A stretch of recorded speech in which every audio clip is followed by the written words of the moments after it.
여러분 혹시 법정 드라마를 보신 적이 있으신가요? 네. 소년 심판, 굿 파트너, 이상한 변호사 우영우. 전혀 모르시는, 모르셔도 괜찮습니다. 오늘 말씀과는 전혀 상관이 없습니다. 법정 드라마를 보다 보면 가장 긴장되는 순간이 있습니다. 바로 판사가 피고는 일어서십시오라고 외칠 때입니다. 방청석은 조용해지고 그 사람의 운명은 이제 한 문장으로 갈리게 됩니다. 유죄입니다. 혹은 무죄입니다. 하는 것이죠. 성경은 많은 부분에서 재판과 법정의 모습을 보여주고 있습니다. 또 그 모습을 명확하게 보여주기도 합니다. 대표적으로 구약에서 솔로몬이 한 아이를 두고 다투는 그 여자의 싸움을 판결할 때나 또 예수님이 십자가에 달리시기 전 판결을 받으시는 그 장면이 성경에 등장하고 있습니다. 오늘 본문의 말씀 속에도 그러한 재판의 모습이 등장하고 있습니다. 다만 그 법정은 세상에 있는 법정의 모습이 아니라 하늘의 법정, 천상의 재판의 모습입니다. 오늘 본문에 우리가 읽은 이 스가랴 3장의 말씀은 스가랴가 본 환상 중 네 번째에 해당되는 내용입니다. 우리는 이 말씀을, 이 그려지는 모습을 그저 듣고 끝나는 것이 아니라 우리 마음 가운데 깊이 새겨서 그 말씀을 기억하며 살아갈 수 있어야 합니다.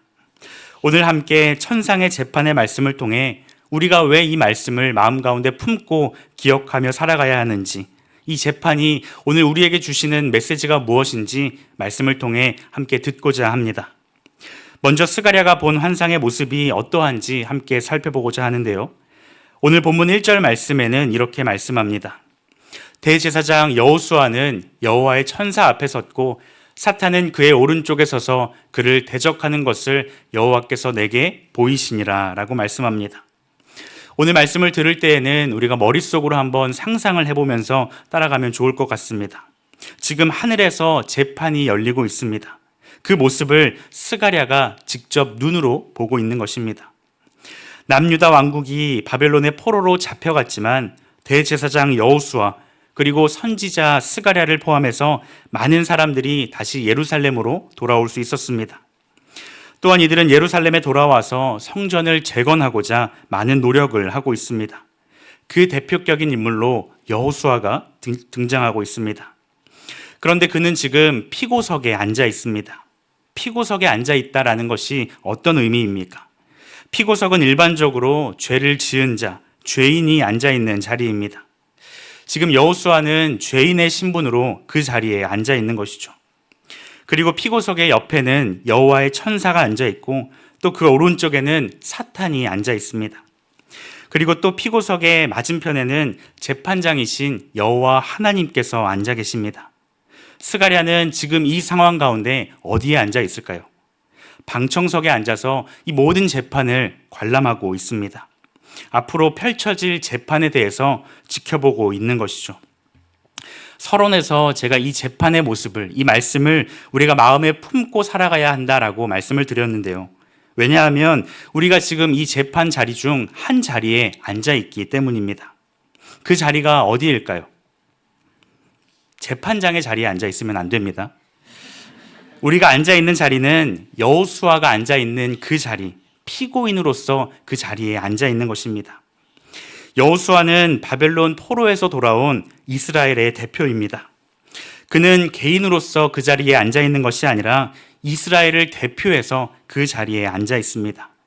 그리고 더 나아가서 그는 구약시대 하나님의 백성들을 대표하는 인물로 그 자리에 있는 것이며 더 확장하여서는 신약시대를 살아가는 오늘 우리를 대신하여서 그 자리에 앉아 있습니다.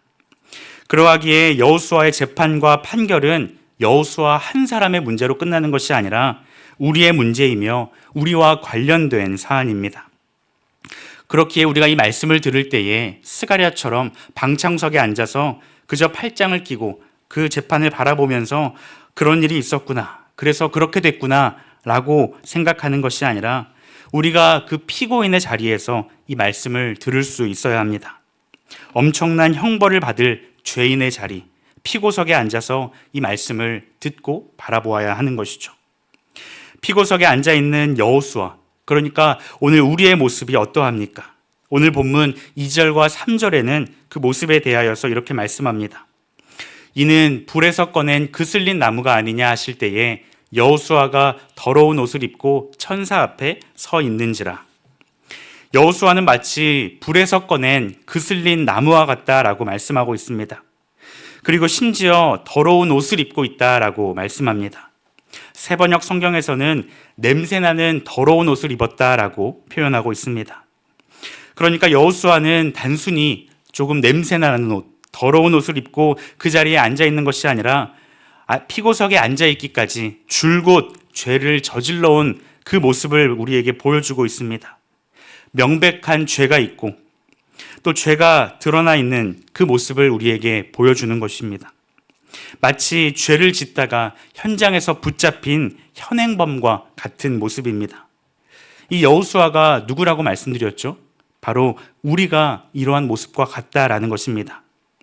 그렇다면 여호수아는 어떤 사람입니까? 바벨론에서 예루살렘으로 돌아와서 성전을 재건하기 위해 힘썼던 사람입니다. 성전을 재건하고자 했다라는 것은 하나님의 사람으로서 하나님을 위해 살아가고 있음을 보여주는 것입니다. 또한 그는 이스라엘 백성들을 대표하는 대제사장으로서 영적인 지도자였습니다. 그는 하나님께서 보시기에 좋은 일을 하고자 그렇게 힘썼던 사람입니다. 그런데 그들이 70년이라는 시간 동안 바벨론에서 포로로 힘겹게 살다가 돌아왔음에도, 그래서 하나님을 위해 살고자 노력하고 있음에도 불구하고 그 본질은 바뀌지 않았다는 것입니다. 그들의 죄악된 본성은 여전히 남아있기에 성전을 재건한다 한들 그들의 본질은 바꿀 수 없었습니다. 마치 예수님을 모르고 또 교회를 모르고 살아갔던 우리의 모습과 같다는 것입니다. 피고석에 앉은 죄인은 단정하고 깨끗한 옷을 입어야 재판에서 조금 유리하게 작용할 수 있습니다. 마치 죄인이 아닌 것처럼, 이 재판과는 아무런 상관이 없는 것처럼 그렇게 깔끔하게 보일 수 있는 것이죠. 그런데 본문에 우리는 방금까지도 죄를 짓다가 잡혀온 사람처럼 더럽고 냄새나는 죄인의 옷을 그대로 입고 피고석에 앉아 있습니다. 그런데 더 큰 문제는 따로 있습니다. 누군가가 이 피고석에 앉아 있는 여호수아를 뚫어지게 쳐다보고 있습니다. 물론 여러 사람들이, 많은 사람들이 쳐다보고 있겠지만 바로 검사가 바라보고 있습니다. 검사의 역할이 무엇입니까? 피고인의 죄를 하나하나 드러내어서 합당하게 처벌을 받게 하는 역할입니다. 그런데 그 검사가 오늘 본문에는 사탄으로 등장하고 있습니다. 스가랴 3장 1절 말씀을 다시 보면 이렇게 말씀합니다. 함께 읽어보도록 하겠습니다. 시작. 대제사장 여호수아는 여호와의 천사 앞에 섰고 사탄은 그의 오른쪽에 서서 그를 대적하는 것을 여호와께서 내게 보이시리라. 아멘. 사탄은 오른쪽에서, 즉 검사의 자리에서 피고인 여호수아, 즉 우리를 계속해서 대적하고 있습니다. 피고가 죄인이라는 것을 증명하고 있는 것입니다. 사탄은 여호수아를 바라보면서 그의 죄를 하나하나 들춰내고 있습니다. 그가 얼마나 더러운 자이고 그가 얼마나 쓸모없는 자인지를 드러내는 것입니다. 무엇보다도 그가 하나님 나라 백성이 아닌 이유에 대해서, 하나님 나라 백성이 될 수 없는 이유에 대해서 그의 죄를 열거하면서 증명하고 있습니다. 마치 이렇게 떠들었을 것입니다. 나눔교회 조영민 목사님께서는 이렇게 표현하십니다. 하나님, 이자의 냄새나는 더러운 옷을 보십시오. 이자가 속한 백성들은 지난 수백 년 동안 하나님의 말씀을 어기고 제멋대로 살다가 결국 바벨론의 포로로 끌려갔습니다. 그나마 하나님께서 은혜를 베푸셔서 70년이 지나 고향 땅으로 돌아왔는데도 저 하는 짓 좀 보십시오. 여전히 더럽습니다. 무언가를 해보겠다고 꿈지럭거리지만 속은 썩은 채 그대로입니다. 그들은 불에서 꺼낸 나무 토막 같아 아무짝에도 쓸모가 없습니다. 여전히 욕심대로 살고 있습니다. 여전히 자기 인생에 자기가 왕이 되어 살아갑니다. 공의로우신 재판장님, 이들은 용서할 필요가 없는 자들입니다. 이들은 명백하게 유죄입니다. 이들의 더러움에 적절한 벌을 내려주십시오. 이렇게 말하지 않았을까요? 그런데 이보다 더 큰 문제는 사탄이 하고 있는 이 말들이 틀린 말이 아니라는 것입니다. 우리가 생각하는 사탄의 전략, 계략이 무엇입니까? 거짓말로 마치 없는 일을 있는 것처럼 그렇게 교묘하게 속여서 거짓말로 유혹하는 존재라고 생각합니다. 물론 사탄은 그렇게 거짓으로 우리를 속이며 우리를 유혹하고 시험에 들게 합니다. 하지만 오늘 본문에서 말하는 사탄의 말은 틀린 말이 하나도 없다는 것입니다. 우리는 정말로 죄를 짓고 오염된 옷을 입었습니다. 솔직히 말해서 우리가 우리의 모습을 바라본다면 하나님 나라의 백성이 될 수 없고 자녀가 될 수 없습니다. 사탄은 지금 거짓말을 하면서 판사를 미혹하지 않습니다. 진짜 검사처럼 우리의 죄를 하나하나 드러내고 있습니다. 사랑하는 성도 여러분, 이 재판이 더 이상 의미가 있을까요? 이미 다 끝난 상황입니다. 너무 부끄럽고 수치스러워서 피고석에 앉아있는 우리는 그냥 이 재판이 빨리 끝나기만을 바랄 것입니다. 다른 핑계를 댈 것도 없이 그 죄를 다 인정하고 잘못을 뉘우치는 태도로 형벌을 조금 덜 받으면 좋겠다, 그런 생각일 것입니다. 그러한 때에 판사이신 하나님께서 판결을 내리십니다. 그런데 그 판결이 우리가 생각하는 상식과는 거리가 먼 판결입니다. 2절 말씀에는 이렇게 말씀하십니다. 여호와께서 사탄에게 이르시되 사탄아, 여호와께서 너를 책망하노라. 하나님께서 판결을 내리십니다. 그런데 그 대상이 피고석에 앉아있는 여호수아, 즉 우리가 아니라 피고 옆에서 그의 죄를 끊임없이 고발하던 사탄입니다. 과연 이 상황을 사탄이 받아들일 수 있을까요? 사탄은 자기가 잘못 들었거나 혹은 하나님께서 잘못 말하셨겠거니 라고 생각하며 주의를 두리번거렸을 것입니다. 하지만 하나님께서는 거듭하여 2번이나 말씀하십니다. 너 말이다. 사탄아, 너가 문제다. 내가 너를 책망한다 라고 분명하게 말씀하십니다. 또한 하나님께서 추가적으로 이렇게 명령하십니다. 4절과 5절 말씀에는 여호와께서 자기 앞에 선 자들에게 명령하사 그 더러운 옷을 벗기라 하시고 또 여호수아에게 이르시되 내가 내 죄악을 제거하여 버렸으니 내게 아름다운 옷을 입히리라 하시기로 내가 말하되 정결한 관을 그의 머리에 씌우소서 하매 곧 정결한 관을 그의 머리에 씌우며 옷을 입히고 여호와의 천사는 곁에 섰더라 라고 말씀합니다. 하나님께서 어떤 명령을 하십니까? 그 더러운 옷을 벗기라 라고 말씀하십니다. 내가 너의 모든 죄악을 제거하여 버렸으니 이제는 그 더러운 옷이 아니라 아름다운 옷을 입으라는 것입니다. 그러자 스가랴가 말합니다. 정결한 관을 그의 머리에 씌우소서. 마침내 피고석에 있던 여호수아는 그 모든 더러운 옷을 다 벗어버리고 아름다운 옷을 입고 정결한 관을 머리에 씌웠습니다. 여기서 말씀하고 있는 제거하여 버렸다라는 말은 히브리어로 아바르라는 단어입니다. 그런데 이 똑같은 단어가 출애굽기에 등장합니다. 하나님께서는 이스라엘 백성들을 애굽 땅으로부터 인도하여 내실 때에 10가지 재앙을 통해서 인도하여 내셨죠. 그 중에 10번째 재앙이었던 처음 난 것을 다 죽음에 이르게 하는 재앙, 즉 유월절 재앙이었습니다. 그 가운데 하나님께서는 자신의 택한 백성들에게 한 가지를 명령하십니다. 어린 양을 잡아서 그 피를 집 문설주에 바르라라고 말씀하셨습니다. 그래서 천사가 나타날 때에 어린 양의 피를 그 바른 집은 하나님께서 넘어가셨습니다. 죽음에 이르지 않고 넘어갈 수 있었던 것이죠. 이때 넘어간다라는 단어가 바로 아바르라는 단어입니다. 출애굽기 12장 13절 말씀 같이 읽도록 하겠습니다. 시작. 내가 애굽 땅을 칠 때에 그 피가 너희가 사는 집에 있어서 너희를 위하여 표적이 될지라. 내가 피를 볼 때에 너희를 넘어가리니 재앙이 너희에게 내려 멸하지 아니하리라. 아멘. 대제사장 여호수아는 죄가 있었습니다. 그것도 아주 심각한 죄였습니다. 이러한 죄는 여호수아 한 사람의 죄가 아니라 이스라엘을 대표하는 죄였습니다. 더 나아가서 오늘을 살아가는 우리의 죄의 모습을 나타내는 것입니다. 그런데 하나님께서는 여호수아의 죄에 대해서, 이스라엘의 죄에 대해서 그리고 우리의 죄에 대해서 묻지 아니하시고 넘어가십니다. 그런데 한 가지 이상한 점이 있습니다. 지금 이 상황이 이루어지고 있는 장소가 어디입니까? 바로 재판장입니다. 공의와 정의로 판결을 내려야 하는 장소입니다. 사탄이 이것을 보고 무슨 생각을 했을까요? 아마 어이가 없고 또 놀라서 아무 말도 하지 못했을 것입니다. 사탄의 눈에는 더 이상 하나님은 공의로우시지도 정의로우시지도 않았을 것입니다. 죄를 지은 죄인이 형벌을 받는 것은 당연한 이치이고 그것이 바로 공의입니다. 그런데 하나님께서는 아무런 대가도 없이 그저 그들의 죄를 없애주시고 그들에게 아름다운 옷과 정결한 관을 씌워주셨습니다.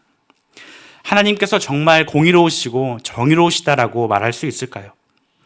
만약 판사가 법정에서 재판을 할 때에 자기가 잘 아는 사람이고 학연, 지연, 혈연 이런 것들을 통해서 자기 마음대로 용서해주고 넘어가 준다면 그 누구도 이 재판이 공의롭다, 정의롭다 말하지 않을 것입니다. 마찬가지로 이 상황만을 본다면 하나님께서 공의로우시다 말하기 어려울 것입니다. 공의와 정의에서 죄를 그냥 없애고 용서한다라는 것은 있을 수 없는 일이기 때문입니다. 만약 하나님께서 정말로 자신이 세우신 이 공의라는 원칙을 지키지 않고 마음대로 재판을 하신다면 세상에 누가 하나님의 재판을 신뢰할 수 있겠습니까? 그렇기 때문에 세상이 없어지는 한이 있더라도 하나님의 공의와 정의는 반드시 지켜져야만 합니다. 그리고 놀랍게도 오늘 본문에서 하나님께서는 자신의 공의를 조금도 포기하지 않으셨습니다. 스가랴 3장 8절 말씀에 보면 이렇게 말씀합니다. 대제사장 여호수아야, 너와 내 앞에 앉은 동료들은 내 말을 들을 것이니라. 이들은 예표의 사람들이라. 내가 내 종 싹을 나게 하리라 라고 말씀합니다. 내가 내 종 싹을 나게 하리라. 이것이 하나님의 궁극적인 계획이었습니다. 하나님께서 말씀하신 싹은 무엇일까요? 싹은 예수 그리스도의 별명입니다. 이러한 별명을 사용한 선지자가 한 명 더 있습니다. 스가랴 선지자가 태어나기 약 200년 전에 활동했던 이사야 선지자입니다. 이사야 53장 2절 말씀에는 이사야 선지자가 이렇게 말씀합니다. 그는 주 앞에서 자라나기를 연한 순 같고 마른 땅에서 나온 뿌리 같아서 고운 모양도 없고 풍채도 없은즉 우리가 보기에 흠모할 만한 아름다운 것이 없도다라고 말씀합니다. 여기에 사용된 연한 순이 스가랴 선지자가 말하는 싹과 같은 말입니다. 죄인의 죄가 용서받기 위해서는 반드시 그에 상응하는 대가가 있어야 합니다. 그렇기 때문에 하나님께서는 그 죄인의 죄를 대신 짊어질 대가, 즉 싹을 준비하십니다. 오늘 본문에서도 이 싹이신 예수님의 모습이 등장하고 있습니다. 어디에 나타나고 있을까요? 지금 재판장에는 재판장이신 하나님, 검사인 사탄, 피고인 우리들, 그리고 방청객까지 다 나왔습니다. 한 자리가 비었습니다. 어디일까요? 바로 변호사입니다. 스가랴 3장 1절에는 다시 보면 이렇게 말씀합니다. 대제사장 여호수아는 여호와의 천사 앞에 섰고 라고 말씀합니다. 여호와의 천사는 처음부터 이 재판장 안에 있었습니다. 그는 사탄의 말에 한마디도 반응하지 않았습니다. 왜냐하면 피고의 죄가 모두 사실이기 때문입니다. 그러나 그 변호사는 피고의 모든 죄를 대신 뒤집어쓰기로 결정하였습니다. 피고의 더러운 옷을 대신 입기로 결정하였습니다. 자신이 이제껏 입고 있던 그 아름다운 옷을 벗어주기로 결정한 것입니다. 이 변호사가 바로 예수 그리스도이십니다. 그래서 우리는 예수님 때문에 아름다운 옷을 입고 정결한 관을 쓴 의인이 되었습니다. 또한 하나님의 자녀가 될 수 있었습니다. 성도 여러분, 잊지 마시기를 바랍니다. 우리가 원래 입고 있었던 더럽고 냄새나는 옷을 예수님이 대신하여 입으셨고 그분이 우리의 모든 죄를 지고 우리의 모든 형벌을 대신 받으셨습니다. 예수님께서 어린 양으로 계셨기에, 어린 양으로서 피를 흘리셨기에 죽음의 천사가 그 문을 넘어간 것처럼 예수님 때문에 우리는 죄사함을 받았습니다. 그 모습에 대하여서 이사야 선지자는 이렇게 고백합니다. 이사야 53장 6절 말씀 같이 읽도록 하겠습니다. 시작. 우리는 다 양 같아서 그릇 행하여 각기 제 길로 갔거늘 여호와께서는 우리 모두의 죄악을 그에게 담당시키셨도다. 아멘. 그릇 행하여 각기 제 길로 갔다라는 말씀은 우리가 더러운 옷을 입고 있는 죄인이다라는 것을 보여주고요. 그럼에도 우리의 모든 죄악을 그에게 담당시키셨다라는 것은 우리의 더러운 옷을 예수님이 대신하여 입으셨다라는 것입니다. 사랑하는 성도 여러분, 우리가 받은 은혜, 우리가 받은 구원은 결코 값싼 은혜가 아닙니다. 아무런 대가 없이 구원받은 것이 아닙니다. 그 무서운 재판의 자리, 하나님의 공의와 정의가 드러나는 그 자리에서 하나님께서는 예수님에게 그 모든 죄를 대신 짊어지게 하셨습니다. 그렇다면 우리는 어떻게 살아가야 할까요? 우리가 죄를 짓고 사탄이 그 사실을 가지고 우리를 고발하기 때문에 우리는 아무것도 하지 못하고 그저 죄인과 같이 그저 숨어서 그렇게 살아가야 할까요? 그렇지 않습니다. 사탄이 아무리 참소해도 우리는 우리의 죄를 이미 예수님으로 말미암아 용서받았습니다. 그걸 재판장이신 하나님께서 판결하셨습니다. 사도 바울은 이렇게 고백합니다. 로마서 8장 33절과 34절 말씀에 누가 능히 하나님께서 택하신 자들을 고발하리요 의롭다 하신 이는 하나님이시니 누가 정죄하리요 죽으실 뿐 아니라 다시 살아나신 이는 그리스도 예수시니 그는 하나님 우편에 계신 자요 우리를 위하여 간구하시는 자시니라. 아멘. 사탄은 더 이상 우리를 고발할 수 없습니다. 이제 아무도 그 어떤 누구도 우리를 정죄할 수 없습니다. 이것이 거룩한 백성, 하나님의 자녀, 성도인 우리의 삶이 되는 것입니다. 그러니 성도 여러분, 오늘 본문 7절에서 말하는 것처럼 그분의 도를 행하고 그분의 규례를 지켜 살아가는 우리가 되기를 소망합니다. 이것을 다시 말하면 죄와 싸우라는 것입니다. 재판에서 무죄 판결을 받고 이제 자유의 몸으로 세상에 나오게 되었습니다. 하지만 우리에겐 이제 영적인 싸움이 시작된 것입니다. 절대 포기하지 마시고 절대 낙심하지 마시기를 바랍니다. 왜냐하면 예수님께서 우리를 대신하여 죽임을 당하셨지만 마침내 승리하셨고 그 승리를 우리에게 허락하셨기 때문입니다. 우리에게 무죄 판결을 내리신 그 하나님께서는 우리의 인생을 결코 내버려 두지 않으십니다.